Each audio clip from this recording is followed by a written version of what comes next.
આપણે તો અહીં બધા ગાવે જ છે, પણ હું હમણાં કચ્છમાં ગયો હતો પ્રોગ્રામમાં, ત્યારે મારા એક ફ્રેન્ડ છે ત્યાં ધાણેટી ગામ છે, આયર છે, એને મને કીધું કે મારે તમારો એક પુસ્તક જોઈએ છે. મેં કીધું ક્યું? એ કે મારે નાગાજણ સિસોદિયાનું પુસ્તક જોઈએ છે. ત્યારે ખરેખર મારા સાહેબ રૂવાડા ઊભા થઈ ગયા હતા કે કચ્છમાં જો ઈ મારા ફ્રેન્ડ છે બહુ, અને એમ નહીં કે નાના માણસ છે, એને કંઈ ઘટતું નથી યાર. એ એમ કે મારે નાથા મોઢવાડિયા મારે નાગાજણ સિસોદિયાની પુસ્તક જોઈએ છે. અને એમણે એમ કીધું કે મારા બાપુજી કે મને વાત કરતા કે ઈ બરડાનો એક મેળ થઈ ગયો. આપણા બધા માટે સાહેબ ગૌરવની વાત કહેવાય. એ જી તારા રે વગર નાથા સુની બરડાની ગોદ નાથા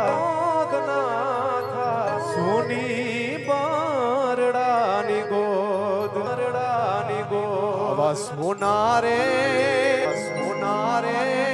બરડાના પાદ સોના રે હે વડલાને ખેતર સુનું વાસિયાંગ કુળ મારે કેવી રે આવા મારા મેર સુરાની વાત તેમી બધાએ સાંભળજો.